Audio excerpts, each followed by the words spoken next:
Hola, ¿qué tal?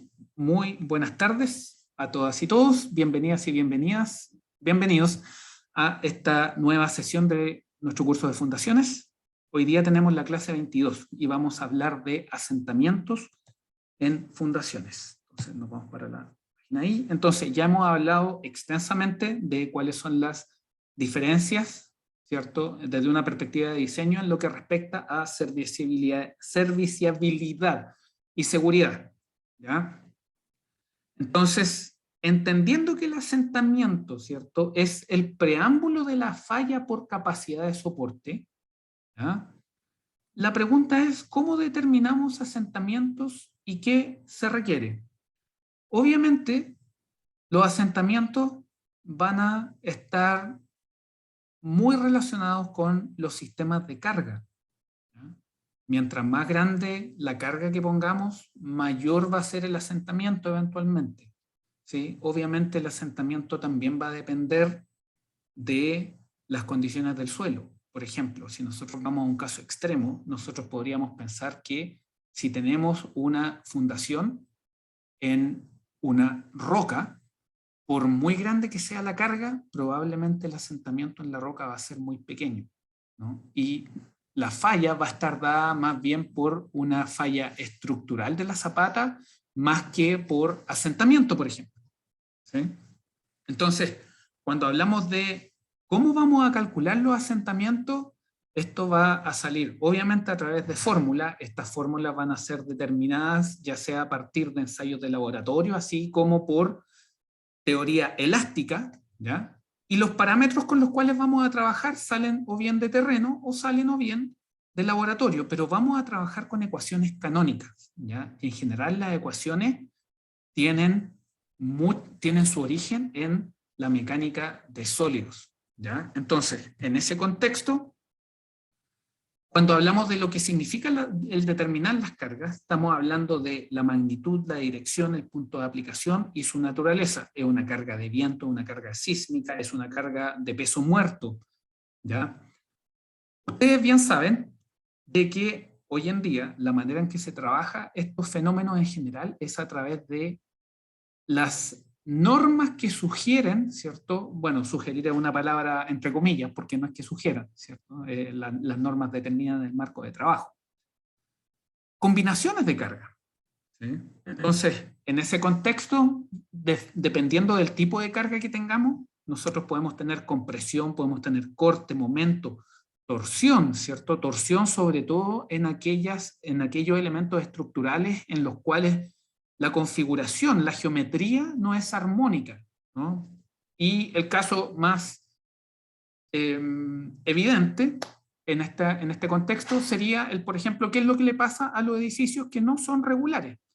Y los edificios que no son regulares de forma, ¿cierto? Entiéndase, o que no son un cuadrado, o que son un rectángulo, pero que, por ejemplo, tienen forma de L, ¿ya?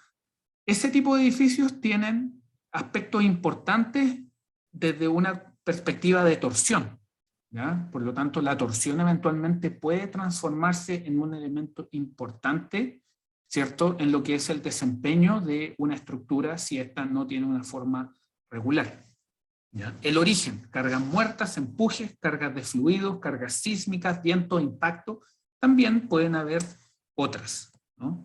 Entonces, todas estas materias que hemos estado revisando últimamente, ¿cierto?, están intrínsecamente relacionadas a todo lo que es la caracterización geotécnica, y es por eso que invertimos mucho tiempo en la caracterización geotécnica, porque ahora nosotros estamos hablando de detalles técnicos, ¿sí?, pero todos esos detalles técnicos tienen que ir robustamente soportados por todo lo que nosotros vamos a estar viendo a partir de la caracterización que hacemos de nuestro terreno, que considera los ensayos de laboratorio, así como los ensayos de terreno. Entonces, conocemos las cargas, conocemos el terreno, podemos empezar a diseñar. Ahora, el punto es, ¿cómo podemos diseñar nosotros? Y la verdad es que cuando hablamos de diseño, ahí empiezan a aparecer discusiones respecto a qué es lo que buscamos, ¿ya? Por ejemplo, nosotros podríamos decir, queremos diseñar para que este edificio o para qué, ni siquiera este edificio, hablemos de un elemento estructural. Nosotros podríamos hablar de un elemento estructural como una viga, por ejemplo, ¿cierto? Que está representada por este lapicito con el cual estoy aquí. Y alguien podría decir, ok, nosotros queremos diseñar esta viga de manera tal que resista la carga que le ponemos, ¿no? Entonces eso quiere decir que tiene que resistir las cargas que eventualmente esta viguita va a estar resistiendo, ¿no? Tanto en su componente axial como transversal, o bien de torsión o por aplicación de momento. Entonces, eso es muy válido. Alguien podría decir, yo quiero que este elemento estructural me resista tanto. Sin embargo, otra persona me podría decir, oye, en verdad, a mí no me interesa que resista tanto. Yo lo que necesito es que no se deforme tanto. Por lo tanto, lo que yo voy a requerir es que no quiero que, por ejemplo, en los extremos, esto gire tanto. O no quiero que se desplace tanto, ¿no? Y eso es lo que se conoce como un diseño por un estado de desempeño, ¿no? Uno no se fija en la carga que esto va a resistir, uno sino que se fija en cuánto esto se me podría deformar y si yo puedo declararle un límite de deformación, cosa que más allá de ese estado de deformación, ¿cierto? Yo lo considere, por ejemplo, inaceptable, ¿ya? Entonces, ahí es donde viene esto que se llaman las filosofías de diseño. Cuando nosotros queremos que nuestros elementos estructurales resistan una cierta carga, ahí en general nosotros trabajamos, sobre todo en lo que son fundaciones, con lo que conocemos como factor de seguridad, ¿no? Sin embargo, también podríamos imponer un desempeño y decir, ok, no queremos que nuestra fundación se asiente más de 2,5 centímetros. Los dos criterios perfectamente podrían convivir. Entonces, cuando nosotros hablamos de diseño, podemos hablar desde una perspectiva de estabilidad o bien de serviciabilidad. ¿Por qué? Porque supongamos de que tenemos una fundación, ¿sí? Y esta fundación está justo encima de una puerta, ¿no? ¿Qué pasa si la fundación se asienta de manera tal que no existe ningún tipo de daño, nada se rompe, pero no podemos abrir la puerta, ¿no? Eso eventualmente nos afecta el servicio, ¿no? El que nos afecte la estabilidad sería que, por ejemplo, las puertas me quedaran desanguladas, ¿ya? Y tampoco las puedo ocupar, eso también es serviciabilidad, pero eventualmente si hay desangulación, la puerta se va a terminar rompiendo, ¿ya? Esos son ejemplos muy familiares para nuestro día a día, para entender conceptos importantísimos que tienen que ver con lo que es estabilidad y serviciabilidad, ¿ya? Entonces, en ese contexto, nosotros lo que vamos a hacer es que vamos a hablar de estado límite de capacidad última, y ahí es donde nosotros hablamos de factor de seguridad o FS, o bien de un estado límite de serviciabilidad, donde vamos a imponer desempeño o deformación, ¿ya? Y claramente en este contexto los asentamientos son vitales, ¿ya? Porque vamos a ver que existen muchos tipos de asentamientos, ¿ya? Porque cuando nosotros tenemos una estructura, no es solamente que se nos asiente la fundación, porque si se nos asienta una fundación, eventualmente nosotros podemos convivir con eso. El punto es que cuando tenemos un edificio, ¿cierto? Existen muchas fundaciones y existen muchas fundaciones con distintas formas, ¿no? Podemos tener zapatas continuas, zapatas circulares, zapatas rectangulares, zapatas cuadradas, ¿no? Y todas ellas están conviviendo en un edificio y eventualmente, ¿cierto? Algunas a profundidades que son diferentes de otras. Entonces, ahí viene un aspecto clave, que es que vamos a hablar de lo que se llama el asentamiento total, pero también vamos a hablar de lo que se le llama el asentamiento o distorsión angular, y que tiene que ver con cuánto una fundación, ¿cierto?, se asienta con respecto a otra. ¿Por qué? Porque ustedes, si tienen una fundación acá y tienen otra fundación acá, generalmente esas fundaciones a través de sus columnas están conectadas con vigas y eso puede generar, ¿cierto?, desangulaciones importantes que de una perspectiva de salud estructural de los elementos ¿ya? Puede ser muy nociva. ¿Ya? Entonces, partamos viendo lo que se llama el estado límite de capacidad última, cuando trabajamos con el FS. En ese contexto, cuando trabajamos con el FS, ¿ya?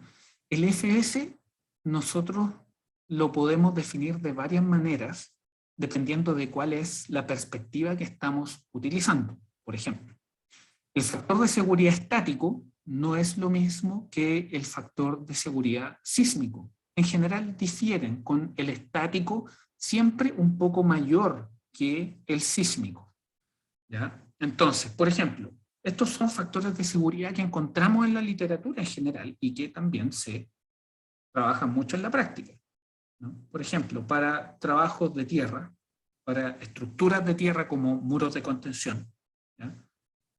En general encontramos esos factores de seguridad. Cuando trabajamos con fundaciones, fíjese, esto aumenta un poco más, ¿ya? Usted se preguntará, ¿por qué en general las fundaciones tienen valores relativamente, o no relativamente, algo mayores que el resto de las estructuras? Y es porque las fundaciones, valga su redundancia, están en la fundación de un edificio, están en profundidad, generalmente no se ven más, ¿ya? Y usted lo que busca es que ojalá esa fundación esté siempre con buena salud bajo el enterramiento cual usted tiene esa estructura, ¿ya? Si usted tiene para seepage, que son las filtraciones, ¿no? Usted tiene factores de seguridad entre 1,5 y 2, ¿no? Tiene entre 2 y 3 para lo que se conoce ahí como piping. ¿Y en qué consiste el piping? ¿Ya? Esto es muy rápido para que tengan la noción de lo que significa. Si nosotros tenemos 3 partículas, ¿ya? Nosotros podemos tener 3 partículas. En una represa, por ejemplo, ¿ya? Lo que ocurre con el suelo de una represa, pensando en una represa de tierra, como el embalse Aroma, ¿ya? Ustedes tienen de que las represas tienen una granulometría, y en esa granulometría existen tamaños diferentes. Por lo tanto, perfectamente puede ocurrir de que entre estas 3 partículas haya otra partícula que se encuentra ahí, y que eventualmente también hayan partículas más pequeñas que están en el índice de vacío disponible que queda entre las partículas que anteriormente, ¿cierto? Del índice de vacío disponible, ¿no? Entonces, no se dibujó, lo dibujó, no, ahí sí, ya. Entonces, ¿qué es lo que pasa? ¿Qué es el piping? El piping ocurre cuando las fuerzas hidráulicas que están asociadas a los flujos dentro de una represa, lo que empiezan a hacer es que empiezan a remover, ¿ya?, las partículas que eventualmente están en los índices, en los volúmenes de vacío que forman las partículas más grandes. Entonces, ¿qué es lo que ocurre?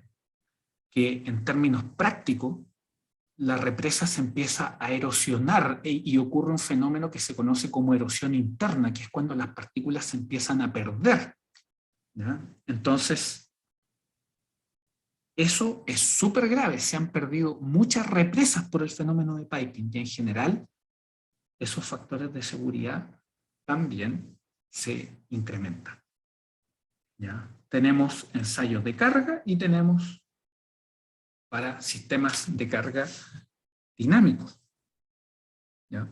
Si nosotros vamos con un poquito más de detalle, en general nosotros observamos, fíjense qué es lo que pasa para diferentes tipos de infraestructura. Aquí nosotros estamos viendo probabilidades de falla y factores de seguridad, ¿ya? Entonces, factor de seguridad, fíjese, factor de seguridad del orden de 2,5, nosotros lo exigimos para qué tipo de infraestructura. ¿Cierto? Fíjese acá, factor de seguridad por ejemplo, reactores nucleares, ¿cierto? el factor de seguridad, en alguna oportunidad lo conversamos previamente, el factor de seguridad está asociado, ¿sí? No solamente a la condición en la cual la fundación va a estar o la infraestructura está, sino que también está asociado a su importancia, ¿no? ¿Cuán sensible es para la ciudadanía en ese contexto, ¿cierto? Para la sociedad, en ese contexto, obviamente el riesgo que implica tener una central nuclear es significativamente más grande el asociado al riesgo de otro tipo de infraestructura, ¿no? Entonces, cuando tenemos infraestructura crítica, pensando en túneles, pensando en puentes, esos tienen un grado de importancia. Existe otro grado de importancia que está asociado a otro tipo de infraestructura vital, por ejemplo, que vendría siendo un hospital, ¿no? Está el tema de las centrales nucleares, está el tema de una mina que puede ser muy grande, ¿no? Entonces, aquí ustedes pueden ver valores de FS asociados a los distintos tipos de infraestructura con los cuales estamos lidiando, ¿ya? Hay otra metodología, ¿ya? Y esta la menciono porque de seguro se la van a encontrar en su práctica, ¿ya? Y es lo que se conoce como factores de seguridad parciales. Y ahí lo que les digo es usarlos con mucho cuidado en general. ¿De qué se trata el factor de seguridad parcial? Es cuando usted lo que hace es que el factor de seguridad se lo aplica a las propiedades de los suelos, ¿no? Por ejemplo, usted tiene que el tau es C más sigma n tangente de phi, ¿no? Entonces alguien podría decir, ok, entonces lo que yo voy a hacer es que el FS con el cual yo voy a trabajar, independiente de cuál vaya a ser el valor de ese FS, lo que voy a hacer es que el FS lo voy a aplicar a los parámetros. Y en ese contexto puede ser al phi, ¿cierto? Y también puede ser al C, ¿no? Esa metodología se conoce como FS parciales y de seguro se la van a encontrar, sale mencionada en muchos libros, muchas veces también se implementa en la práctica. Mi sugerencia es que ese tipo de metodologías las vaya utilizando en la medida que la práctica, ¿ya?, le vaya formando su criterio ingenieril, ¿ya? En general, busque trabajar con el FS, ¿ya?, tal como usted lo conoce, que son las cargas resistentes sobre las cargas solicitantes, ¿ya? Pero corresponde que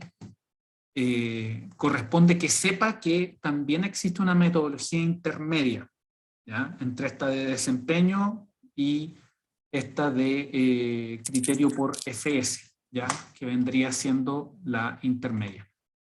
Me parece que hay alguien con el micrófono prendido, sí, esa persona que por favor lo apague cuando pueda, y ahí me parece que estamos todos con el micrófono apagado. Ya. Entonces, esta metodología que les menciono, en general, es muy cercana a la de la LRFD, que es muy utilizada en estructuras, ¿cierto? Que en el fondo trabaja con tolerancias, ¿ya? Entonces, súper importante mencionar ese tipo de cosas. Entonces, para diseñar la filosofía del estado límite, en el fondo son las condiciones a ser evitadas. Vamos a tener límites que van a estar dados por la seguridad y por la serviciabilidad, ¿ya? En ese contexto, los asentamientos pasan a ser vitales. ¿Y por qué? Porque aquí vienen algunos detalles más precisos respecto a lo que estábamos hablando antes.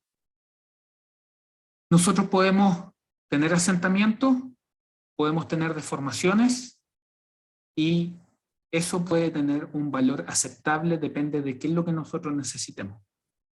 Por ejemplo, en Chile, esas condiciones son bastante exigentes. Porque, por ejemplo, si nosotros tuviéramos una condición en la cual después de un terremoto grado 7 no pudiéramos abrir las puertas, para el contexto chileno eso es una condición muy incómoda. O sea, no me imagino, ¿cierto?, probablemente hoy en día, con todo cómo han mejorado muchos de los aspectos de diseño desde el año 2010, uno no se asusta con un terremoto grado 7.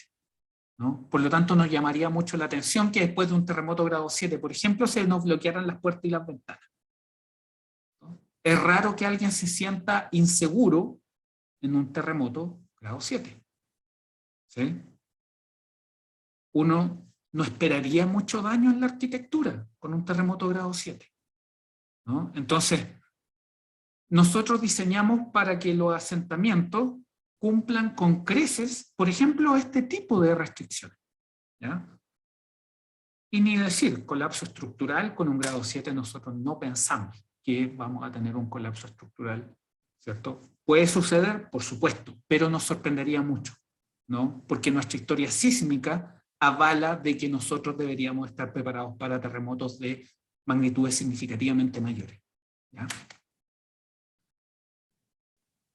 Dedito arriba, que estamos todos en la misma página con lo que estamos conversando. ¿Se escucha bien? No estoy con micrófono. ¿Se escucha bien? ¿Sí? Ya. Listo.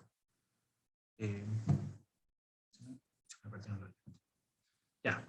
Entonces, ya. ¿Hay alguna pregunta, consulta con respecto a lo que estamos viendo? Ya. Seguimos. Entonces, ahí por ejemplo, ustedes tienen ese edificio, ¿cierto? 3 pisos, 3 pisos y medio, más subterráneo, ¿ya? Que colapsó totalmente, ¿no? El colapso parcial que tuvo, ¿cierto? Ese sector de la casa, inaceptable. Las razones pueden ser muchas, ¿ya? Ustedes también conocen este caso. En el caso anterior es inaceptable. En este caso, ¿cierto? Aquí no hay colapso, pero lo que hay es un problema de serviciabilidad significativo, ¿no? Porque hay un asentamiento que generó una distorsión y generó una desviación de la vertical significativa en el edificio, ¿no? Entonces, esto ya lo vimos. ¿Cómo lo vamos a hacer? Si nosotros queremos diseñar considerando un factor de seguridad. Si nosotros queremos diseñar con un factor de seguridad, nosotros estamos diciendo de que las capacidades resistentes del sistema con el cual estamos trabajando tiene que cumplir ciertos mínimos con respecto a las cargas que eso está resistiendo, ¿ya? El FS lo que busca es establecer una razón de trabajo entre lo que resiste mi sistema y entre las cargas que están solicitando mi sistema. Y en ese sentido, ¿cierto?, es que aparece lo que vamos a llamar la carga admisible, que va a ser el Q último, ¿cierto? El Q último que nosotros, por ejemplo, encontramos de aplicar las condiciones de las ecuaciones de capacidad de soporte, ¿cierto? La ecuación de capacidad de soporte que hemos estado viendo, si ustedes lo recuerdan, lo que apuntan es a buscar, ¿cierto?, qué es lo que pasa cuando la falla es general, ¿no? Cuando la falla es general, quiere decir de que se ha desarrollado toda esta superficie de falla, que eventualmente se rompe el terreno, ¿cierto?, y se evidencia falla superficial, y en ese contexto nuestro Q admisible va a estar dado por el Q último dividido por un FS. ¿Ya? Y lo que nosotros vamos a buscar es que las cargas con las cuales diseñamos cumplan con ese Q admisible. ¿Ya? Entonces, cuando nosotros calculamos capacidad de soporte, no es que ese valor sea, ¿cierto?, con el cual vamos a trabajar, sino que va a ser nuestro referencial que va a servir de pivote, ¿cierto?, para complementarlo con un FS que nos va a decir, ok, las cargas no pueden llegar hasta este punto, ¿no? Porque el Q último, ¿cierto?, tiene que ser mucho más allá del nivel que nosotros vamos a permitir. Y ese es el rol que juega el FS en este contexto. El FS lo que hace es castigar a nuestra carga última, ¿ya? Entendiendo que la carga última estamos pensando en el desarrollo de fallas significativas, ¿ya? Ahora, por el otro lado, cuando hablamos de las cargas de diseño, las cargas de diseño no van a ser únicas. No es que solamente estemos pensando en una carga vertical. Esa carga vertical va a ser el resultado de la composición de cargas, ¿no?, con las cuales vamos a trabajar. Por ejemplo, la carga muerta, peso propio, sobreuso, todo eso, ¿no? Entonces, el Q de diseño va a venir de la combinación de cargas y va a ser el Q de diseño el cual vamos a comparar con el Q admisible. ¿Ya? En ese contexto, aquí aparecen algunas de las combinaciones de carga, ¿sí?, que se utilizan. Si ustedes pueden ver los factores, ¿cierto? Estos factores que están acá, con los cuales ustedes van a estar trabajando, ¿sí?, muy similares a lo que probablemente ustedes están revisando en otros cursos. Llegó Rodrigo. ¿Ya? Entonces, veamos algunos numeritos. Fíjese ahí. Dice carga distribuida. Esto es del libro de Salgado, uno de los libros con los cuales hemos trabajado durante este semestre. Dice carga distribuida, 12 kilonewton por metro cuadrado, ¿cierto? 12 kilopascal. 12 kilopascal.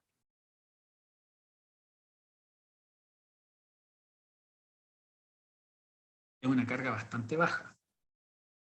Carga mínima de columna, 100 kilonewton. Usted se preguntará, 100 kilonewton es poco o harto. Hagamos este ejercicio nuevamente, ya lo hemos hecho en oportunidades anteriores, ¿cierto? En la sala, ahí en la pizarra. 100 kilonewton son 1000 newton. Esto es 100 por 100 por 10 newton. Y 10 newton es 1 kilo, ¿no? 1 kilo de pan. Esto es 1 kilo, ¿no? Entonces, si ustedes se fijan, aquí estamos hablando de 100 kilos, 1000 kilos, 10.000 kilos. ¿Ya? 10.000 kilos, ¿no? 10.000 kilos, 10 toneladas. ¿No? ¿Cuánto es eso? 2 elefantes. No recuerdo cuánto es el peso de un elefante, pero estoy tratando de contextualizar cuántos son los valores con los cuales estamos observando, ¿no? Entonces, fíjese, esa es la carga mínima para una columna, ¿no? Y fíjese bien acá, el recuadro rojo, que es lo que dice, Reinforced Concrete Frame and Brick Walls. ¿Ya? Es un edificio estándar. ¿Ya? Ahí usted tiene 200 kilonewton, carga promedio, 300 kilonewton, carga máxima. Entonces, para ir avanzando en esto, aquí usted tiene, ¿cierto? Si lo empezamos a sintetizar, el FS con el cual nosotros vamos a trabajar, ¿de qué va a depender? Del tipo de estructura, ¿cierto? Importancia de la estructura, tipo de fundación, método constructivo, condiciones de servicio. Y fíjese en este punto, es súper importante, calidad y detalle de investigación geotécnica. Y aquí viene una conversación que tuvimos hace algún tiempo atrás y que tiene que ver con el esfuerzo, ¿ya? Siempre tratar de hacer el esfuerzo por tener una caracterización geotécnica, ojalá lo más completa posible. ¿Por qué? ¿Ya? Porque eventualmente usted se podría encontrar en la situación de tener que hacer una caracterización geotécnica, digámoslo de esta manera, muy barata, ¿cierto? Donde no tuvo un presupuesto, un budget lo significativamente, llamémosle generoso, para poder caracterizar correctamente el terreno. Usted, al no poder hacer una caracterización geotécnica como a usted le hubiera gustado hacer, implica que sus parámetros, ¿cierto? Usted va a tener que, con las herramientas que puedo acceder, va a caracterizar el terreno. ¿Y qué significa eso? Que al no poder usted caracterizar el terreno de la manera que quiso, ¿ya? O que quizás usted esperaba hacerlo, implica que la incerteza en sus parámetros aumenta de manera significativa. Y una incerteza en los parámetros de manera significativa implica que usted tiene que subir el FS, ¿no? Porque obviamente entre la medida que más aumenta la incerteza, el FS tiene que aumentar, ¿no? Y eso, ¿a qué conlleva? Conlleva a sobrediseño, ¿no? Entonces, esto, pongámoslo de esta manera, una mala caracterización geotécnica inevitablemente conlleva, pongámoslo en palabras grandes, a sobrediseño. ¿Ya? Ahora, en el peor de los casos, una mala caracterización geotécnica les puede llevar a un colapso, ¿ya? Pero entendiendo que si usted hace una caracterización geotécnica donde no tiene muchos recursos, ¿ya? El FS lo va a aumentar significativamente y eso le va a inducir un sobrediseño significativo, y un sobrediseño implica que el gasto de dinero aumenta también de manera significativa, ¿ya? Entonces, fíjese acá, por ejemplo, si usted hace esto es del 75, de Besic, ¿no? Besic es un nombre con el cual nos vamos a ir familiarizando cada vez más. Cuando usted hace una caracterización geotécnica muy cuidadosa, usted, en este tipo de infraestructura, ¿cierto?, la que está indicada en la tablita, usted puede ocupar un FS de 3. Sin embargo, si usted no tiene todos los elementos para poder caracterizar con tranquilidad su terreno, usted se va a disparar a 4, lo que refleja un aumento en el FS de más del 30%. ¿Ya? Eso claramente se refleja, ¿ya?, en los costos de construcción, ¿ya? En los costos, porque el diseño le va a dar que usted va a tener que tener pilas muy grandes, ¿ya?, muros muy masivos, ¿ya?, o que va a tener que ocupar otro sistema de fundación, eventualmente, para garantizar la estabilidad de la infraestructura con la cual usted está trabajando, ¿ya? Entonces, ahí volvemos a repetir esta tabla, ¿ya? Aquí, en esta sesión en general, hay tablas que son muy importantes, ¿ya? Tablas que son muy importantes y de diferentes referencias para que usted tenga herramientas suficientes para informarse respecto a valores con los cuales de a poquito usted se va a ir familiarizando cada vez más, ¿ya? Entonces, eso a grandes rasgos en lo que respecta al FS, ¿ya?, al diseño límite, ¿ya?, con factor de seguridad.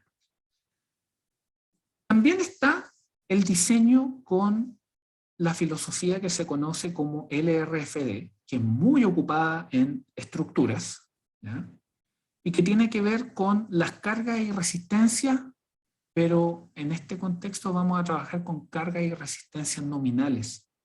Eso quiere decir que vamos a regirnos por lo que dicen mucha información que vamos a obtener de los estándares, ¿ya?, los diferentes estándares con los cuales trabajamos, que puede ser la AASHTO, por ejemplo, ¿ya? Entonces, el Load and Resistance Factor Design, ¿ya? Eso es lo que significa el LRFD, en el cual principalmente vamos a estar trabajando con lo que conocemos como valores nominales, ¿ya? Y estos valores nominales van a estar tanto para cargas como para resistencias, ¿ya?, para resistencia.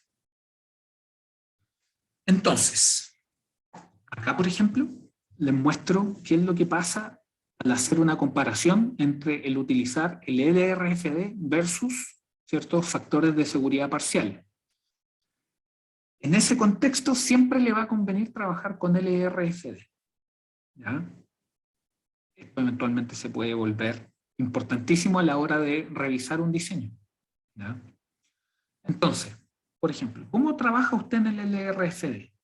Usted obtiene sus parámetros, ¿ya? Usted obtiene sus parámetros y los parámetros que usted obtiene ¿ya? Los va a factorizar por valores nominales, ¿ya? Por valores nominales. Por ejemplo, un 0,8 o un 0,9 o un 1,1, ¿ya? Depende con lo que esté lidiando, ¿ya? Entonces, y es por eso que aparecen estos valores acá, ¿no? Entonces, ¿qué es lo que ocurre? Usted va a recibir sus datos de terreno o de laboratorio. Usted va a definir, ok, voy a trabajar con este parámetro de resistencia, voy a trabajar con esta cohesión y con este ángulo de fricción interna. Listo, ok. ¿Usted quiere trabajar con LRFD? Ok, veamos qué es lo que dice LRFD respecto a cuáles son los factores con los cuales que yo debo aplicar para la cohesión y para el phi, ¿no? Y eso me va a entregar un factor, ¿cierto? Una nueva cohesión y un nuevo phi, ¿ya? Y eso es lo que eventualmente yo tiro al modelo. Y con eso yo lo que obtengo son las resistencias asociadas a mi sistema en función de los parámetros de resistencia que obtuve de terreno y laboratorio. ¿Ya? ¿Y qué es lo que va a ocurrir? Que por otra parte, ¿cierto? Nosotros no solamente tenemos la resistencia, sino que también vamos a definir las cargas. Y podemos decir, ok, nuestro peso muerto va a ser tanto. Listo, usted va a trabajar con LRFD. Listo. Entonces, lo que tiene que hacer usted es trabajar con estas cargas, por ejemplo, ¿ya? Y le va a aplicar a esta carga este factor, ¿ya? Usted está trabajando en una estructura de acero, usted está trabajando en una estructura de hormigón o albañilería, ok, listo. Entonces, estos van a ser los factores. Y en general esos factores tienden a mayorar, ¿ya? Tienden a mayorar las cargas con las cuales nosotros estamos trabajando. ¿Y eso por qué? Porque puede estar asociado a las incertezas, ¿cierto?, que podrían estar asociadas a la calidad de los materiales con los cuales usted está trabajando, ¿ya? Cuando usted trabaja con el hormigón, no necesariamente todos los elementos, ¿cierto?, van a tener las mismas características, pero tienen que cumplir con ciertos mínimos, y es en ese contexto que aparecen esos factores. Entonces, aquí usted puede ver eso, ¿no?, que son las cargas que están mayoradas, y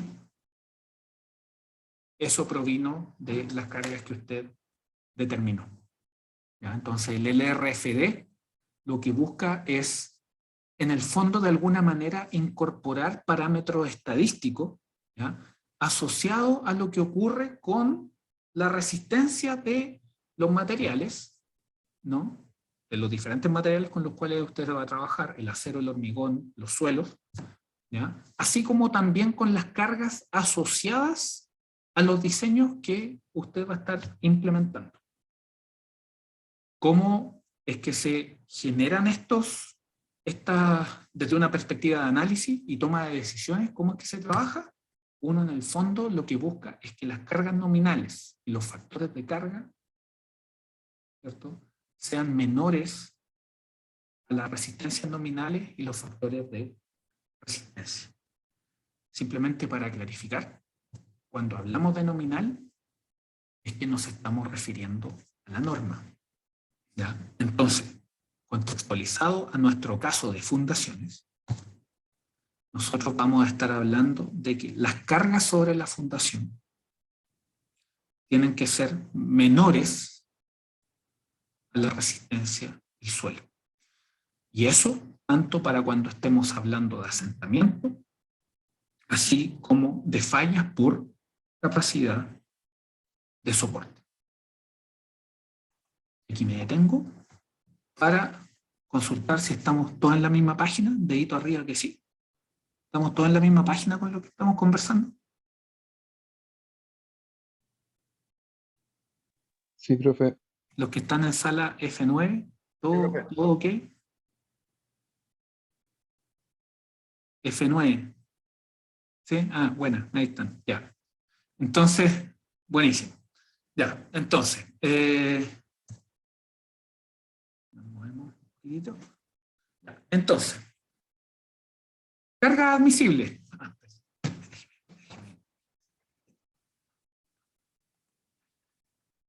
Carga admisible. El FS considera la incerteza en las cargas y la resistencia. Por lo tanto, si usted no tiene cómo estimar de manera correcta las cargas y la resistencia, no le queda otra que mayorar su FS. ¿ya? Y el LRFD lo que hace es reconocer que existen estas incertezas e incorporarlas en nuestro diseño a través de los factores de corrección, ¿ya? Que son estos coeficientes que uno le pone tanto al C como al phi, como a las cargas que están solicitando la estructura. Ahora, esto es muy dependiente de las normas y de los estándares. Por ejemplo, fíjese acá, aquí esta es una tablita también del Salgado, ¿ya? Una tabla del profe Salgado, la versión del libro del 2005, estoy seguro. Entonces, si ustedes se fijan, los factores están dentro de cierto rango, ¿ya? Pero no son rangos no varían tanto entre ellos, ¿ya? Son bastante, yo diría que son bastante coherentes entre sí, ¿ya? O sea, uno no esperaría que el factor de un estándar sea, por ejemplo, de 0,95 y que en el otro caso sea de 2, ¿no? O sea, de partida las filosofías son distintas porque uno, a partir de 1, entendiendo que el coeficiente neutro sería 1, uno se va para un lado y el otro se va absolutamente para el otro, ¿no? Uno esperaría que, por ejemplo, fueran factores de, no sé, si tiene un factor de 0,9, el otro sea factor de 0,95 o 1,05, por decir algo, ¿ya? O sea, tampoco puede haber tanta disidencia entre los diferentes estándares con los cuales uno trabaja, ¿ya? Entonces ahí algunos códigos con los cuales ustedes se van a ir familiarizando cada vez más en la medida que vayan practicando, ¿cierto?, lo que es el diseño. En general les diría que esta es de la más utilizada, la AASHTO, ¿no? La otra, bueno, la NRC canadiense, la API también, la australiana, ¿ya? Y bueno, la ACI, o sea, ¿verdad? Se repiten bastante, digámoslo de esa manera, se repiten bastante, ¿ya? Y esto tanto para cargas muertas como vivas, como viento y cargas sísmicas también, ¿ya? Aquí algunos valores más específicos que están asociados a la capacidad última calculada para estructuras de suelo, ¿ya? Aquí, por ejemplo, Brinch-Hansen, el código danés, el eurocódigo. El eurocódigo es, ustedes lo pueden encontrar, ¿cierto?, de manera bastante fácil, ¿ya? Tienen la API, ¿ya? Y que dentro del contexto geotécnico se ocupa bastante, ¿ya? Digámoslo de esa manera, ¿ya? Y los factores. Ahí ustedes pueden ver que los factores también tienen cierta variabilidad, ¿ya? Entonces, esto ya lo estamos viendo. Aquí lo que me gustaría hacer hincapié es en lo que tiene que ver con el cómo reconocer ciertos aspectos asociados a lo que es capacidad de soporte, ¿ya? Nosotros vamos a terminar calculando asentamiento, pero es muy interesante el poder ir viendo la evolución de ciertos sistemas, ¿ya? Esta es una foto, bueno, ahí pueden ver un poquito la referencia, ¿sí? Donde ustedes pueden ver, ¿cierto?, que ahí lo que hay es un desvío de la vertical del edificio, ¿ya? Un ladeo, esa es la palabra, ladeo. Ahí ustedes lo que ven es que el edificio está en pie, ¿cierto? No hay ningún tipo de falla, pero eventualmente para la serviciabilidad eso es muy malo. ¿Alguien me podría decir, esto es una pregunta muy cortita, qué tipo de falla vendría siendo esa? ¿Vendría siendo una falla general, una local o un punzonamiento? ¿Qué creen ustedes? Alguien que tenga una hipótesis respecto a qué tipo de falla vendría siendo esa. ¿Qué... ¿Alguien tiene alguna ¿Local, hipótesis? profe? ¿Sebastián? Sí, profe, ¿local? Local, claro, claro. Está lejos de la falla, pero probablemente avanzando hacia la falla general de manera muy rápida, ¿no? O en el momento en que la atajaron, ¿no? Porque la Torre de Pisa fue arreglada en la década de los 90, a principios de la década de los 90. ¿Ya? Pero tal como está ahí, claro, estaba desarrollándose ya en un estado de falla local. Esa es falla general, ¿no? Esa tiene rotura, ¿no? Esa tiene rotura en superficie, entonces ahí estamos pensando en una falla general. ¿Ya? Entonces, si nosotros empezamos a ver el detalle de qué es lo que pasa con los asentamientos, ¿ya? Ahora vamos a empezar a ver qué es lo que pasa con cuál es el efecto de los asentamientos y por qué se pueden dar asentamientos. ¿Ya? Llamémoslo de esa manera. Entonces, ustedes saben, ¿cierto? A partir de lo que es la mecánica de sólido, que en general los cuerpos se comprimen por compresión, se distorsionan por corte, ¿ya? Sin cambiar de volumen. Sin embargo, eso no es cierto absolutamente en los suelos, ¿cierto? Los suelos ante corte puro aún pueden cambiar de volumen, ¿ya? Y es en este contexto que la uniformidad de las cargas es sumamente importante, porque, por ejemplo, fíjense, no he logrado encontrar una figura similar a esta. Yo creo que esta foto es espectacular. ¿Por qué? Porque lo que les dice en el fondo, ¿cierto? Esta figura, es que el asentamiento puede tener diferentes naturalezas y diferentes efectos dependiendo de cómo afectan la utilidad de la estructura. Porque en este caso, que nosotros estamos mostrando acá, la estructura no presenta ningún tipo de problema. Estructuralmente, ¿no? No está agrietada, no tiene nada. Se asentó uniformemente, pero se asentó uniformemente de manera tal, ¿cierto?, que esa porción del edificio quedó intacta, pero quedó inservible, ¿no? Entonces, ¿el asentamiento dañó la estructura? No. Pero la estructura se asentó tanto que como estructura ya no me sirve. ¿Me entiendes? Entonces, acá, esto fue catastrófico. No me sirve, no me cumple ni con serviciabilidad, ni con seguridad. ¿Ya? Esta eventualmente me podría afectar la seguridad, pero por las consecuencias que tuvo el asentamiento en sí. Pero desde una perspectiva estructural anduvo impecable. ¿Ya? Entonces, a modo general, ¿qué es lo que nosotros vamos a estar observando? Cuando veamos que hay un asentamiento uniforme, ¿sí? Eso quiere decir que todos los puntos de la estructura a nivel de base bajan lo mismo, nosotros no vamos a ver grietas, pero vamos a ver efectos muy grandes. Y usted dirá, oiga, pero eso ¿de verdad puede ocurrir? La verdad es que sí, ocurre, y ha ocurrido de manera significativa. Por ejemplo, en Ciudad de México, ustedes se mueven por algunos sectores, por algunos barrios en los cuales las estructuras no han tenido ningún problema estructural, pero han bajado, ¿no? Y han bajado por lo especial que son los suelos en México, ¿cierto? Que se asientan mucho, especialmente la Ciudad de México en los últimos 100 años se ha asentado más de 8 metros, ¿no? Eso quiere decir que algo que estaba en el segundo piso hace 100 años, hoy en día está en el primer piso, por decirlo de alguna manera, ¿no?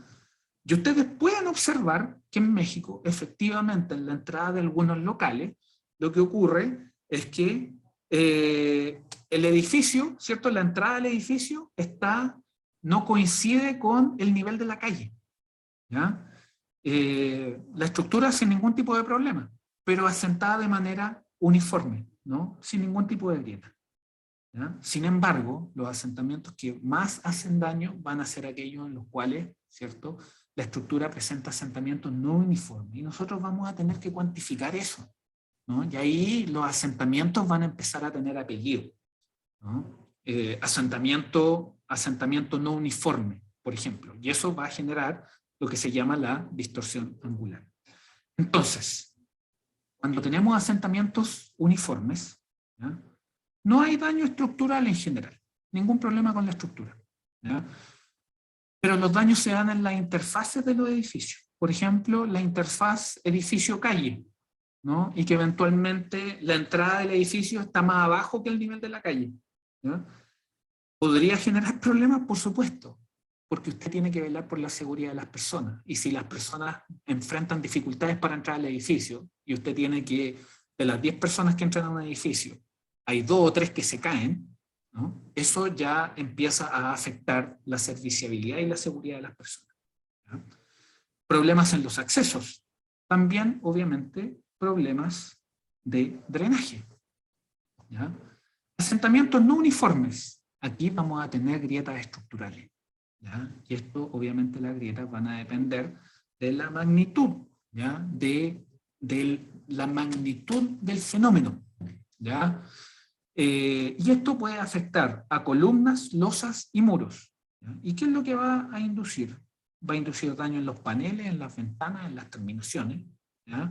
Las terminaciones representan una parte importante del costo de un edificio, por lo tanto no es menor, ¿cierto?, que desde una perspectiva de serviciabilidad nuestra estructura resista, pero toda la mampostería se vaya, ¿ya? ¿Por qué? Porque en las terminaciones hay un montón de plata metida, ¿ya? Daña las líneas de vida, ¿no? Para nosotros tampoco es una gracia que, por ejemplo, el edificio se nos asiente y que se nos rompan las cañerías, o que tengamos problemas con las líneas de telecomunicaciones o con las líneas de electricidad, ¿ya? Problemas en los accesos en los sistemas de drenaje, ¿ya? Y obviamente, ya que es lo que más miedo eventualmente a uno le daría, ¿no?, es que la estructura quede ladeada, ¿ya? Ese tipo de cosas son las cuales nosotros tenemos que con las cuales nosotros tenemos que tener claro que no podemos permitirnos, ¿ya?, tener. Entonces, formación de grietas por asentamiento, por ejemplo, ¿cómo se pueden dar? Por grietas de tracción, ¿ya?, que son las que ustedes ven acá, ¿no? Esas son las grietas que, por ejemplo, ustedes ven en la viga que está en el mesesup, ¿no? En el mesesup hay una viga, ¿no?, que está en la zona sur del edificio, ¿cierto?, del laboratorio. Y usted, ahí la última vez que fui al menos había una viga, ahí donde esto estaba cargado, ¿no? No la última vez que fui, de hecho no me acuerdo si estaba ayer, pero hay una viga de hormigón, ¿no?, que está cargada y que está absolutamente agrietada en la parte inferior, ¿ya? Esas son grietas de tracción. Ustedes pueden también tener grietas por corte. Ahora, fíjense en los dibujitos que van apareciendo, ¿ya? Los dibujitos que van apareciendo relativos a las grietas con las cuales vamos a estar trabajando. Acá tenemos grietas de tracción y esta es vertical. Cuando tenemos una de corte, esta tiene un ángulo, ¿ya? Entonces, en general, cuando tengamos grietas que presentan un ángulo, vamos a decir que tiene corte. Cuando las grietas estén perfectamente horizontales o verticales, vamos a hablar de que existe un fenómeno más puro, como por ejemplo momento puro. Por ejemplo, grietas de 45 grados, eso va a ser corte puro, 45 grados. Grietas de 90 grados van a ser corte puro, ¿cierto? Y entre 45 y 90, ¿cierto? Esto es extrapolable para otros ángulos dependiendo del cuadrante con el cual usted lo mire, ¿no? Pero si no está ni a 45 ni a 90, quiere decir que existe una combinación, ¿ya? Una combinación de los sistemas de carga. Por ejemplo, esa, ¿no? Ahí usted ve, en general, ¿qué es lo que ve acá? Ve una grieta vertical.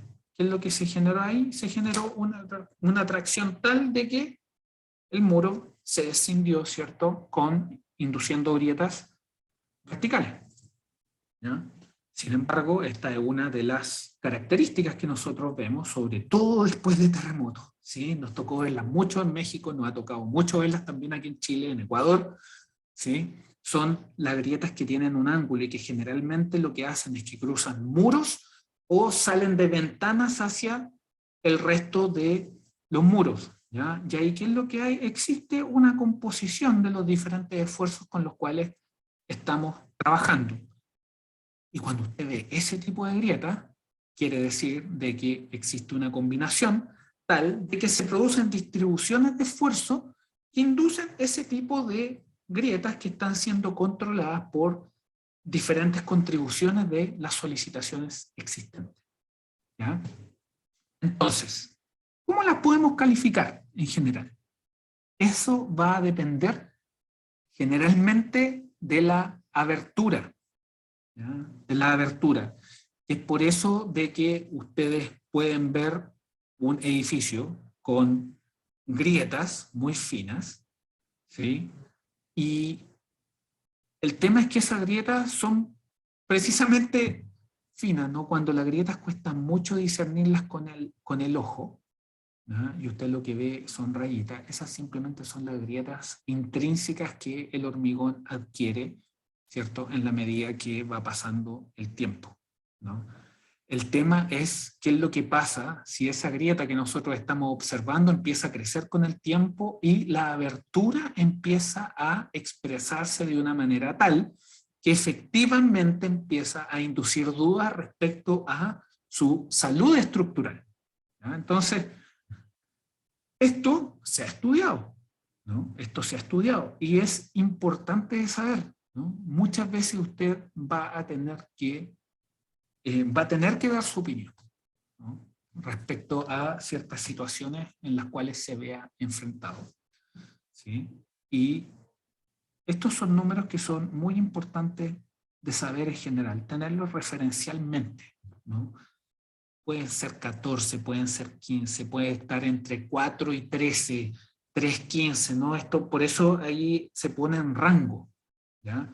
Lo importante es que usted sepa qué es lo que pasa con la severidad de la grieta que usted ve, según su abertura, ¿no? Que puede ser menor a 0.1 milímetro, eso no pasa nada, 0.1 milímetro, ¿ya? Entre 0.1 milímetro y 1 milímetro, ¿ya? Tampoco, nada, ¿ya? Las grietas solamente son visibles. Ya cuando tiene 2 milímetros, ¿ya? Uno podría pensar de que algo está ocurriendo, pero desde una perspectiva estructural, tampoco, ¿ya? Cuando ya las grietas empiezan a adquirir valores por sobre los 2 milímetros, ahí uno podría empezar a cuestionarse de si la grieta que uno está observando podría ser debido a efectos que empiecen a dañar la serviciabilidad, ¿ya? O sea, mientras más grande la de grieta, la serviciabilidad siempre es la que primero se ve afectada, ¿ya?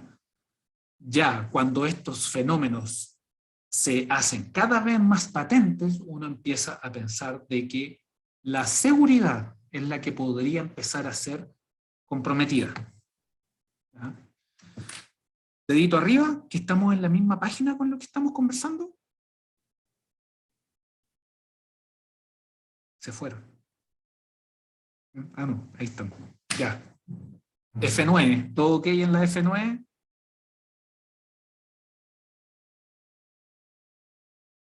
La F9 se fueron también. Ahí está la F9, listo. Ya. Entonces, ¿qué es lo que pasa? Aquí, ¿cierto? Les dije que le iba a dejar varias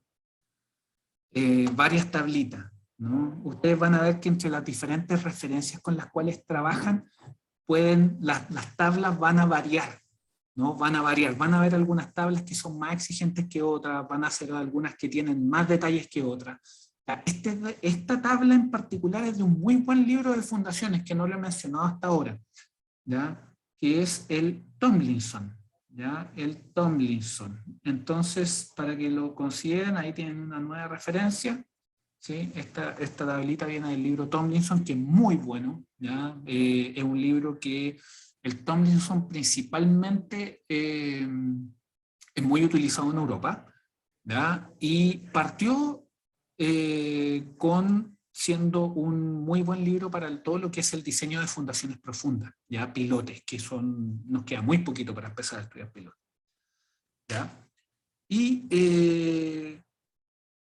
yo diría que estamos en un buen punto para dejar la clase hasta acá, porque ahora lo que sería bueno es que empezar a discutir qué es lo que pasa con asentamientos tolerables, ¿ya? Asentamientos tolerables y por qué no empezar a indagar en la física, en el fenómeno de lo que es el asentamiento y cuáles van a ser nuestros marcos de referencia para trabajar y definir los límites, ¿ya? Que vamos a aceptar para que un asentamiento sea una bandera amarilla, una bandera roja, o bien que definitivamente no nos preocupemos y que estemos confiados en que nuestro diseño es seguro. Entonces, salvo que hayan dudas, consultas con respecto a lo que hemos estado viendo el día de hoy, voy a detener la grabación. Muchas gracias por su asistencia y mientras ustedes se desconectan, yo me quedo acá atendiendo consultas y preguntas para quienes quieran quedarse. Muchas gracias y nos vemos mañana martes presencial. Nos vemos. Gracias, gracias. Chao, chao.